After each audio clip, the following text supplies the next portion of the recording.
Okay, so we're starting off with an image that was shot by Dan at the recent Carnival show where the lighting was a little bit of a challenge.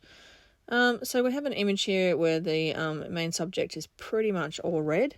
So we're going to pick up our eyedropper, find a target neutral, which is the black area, and then select that target neutral to sort of get it to a colour we want to. Going to go texture and clarity. Then I'm going to just going to create a mask of just the subject. Now the colour temperature is still a little bit too red, so we're going to bring it in towards a little bit more yellow, sort of playing around with it a little bit. So blue seems to be the way to go. Pump up the blacks a little bit. He's still looking a little bit red, so I'm going to use the curve slider and bring those curves down a little bit, just a touch. Not too much. You don't really want to overdo it a whole lot. A little bit green, so just bringing all those sliders down just to adjust the color temperature. Now I'm only adjusting the subject. I don't really want to do too much on the background, otherwise it's going to make it look quite unusual and not good. Then I'm going to create a second mask, and I'm just going to adjust the background because I want it to give a bit more punch. I'm going to bring down those blacks and just bring out a little bit of detail in that background.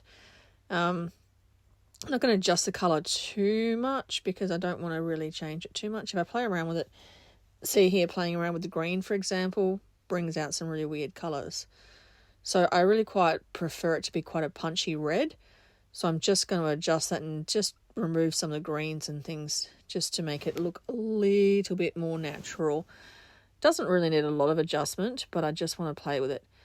Bring down the blacks again, just to make the whole image have a little bit more punch.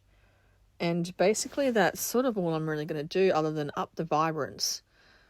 It really doesn't need too much more. But again, I'm not editing the entire image. I'm doing a local edit, not a global edit. And it's a non-destructive edit as well. So that means that, I can go back and I can make changes and fix it up a bit later. So basically that's all I've done is just removing some of the colour to sort of neutralise those skin tones.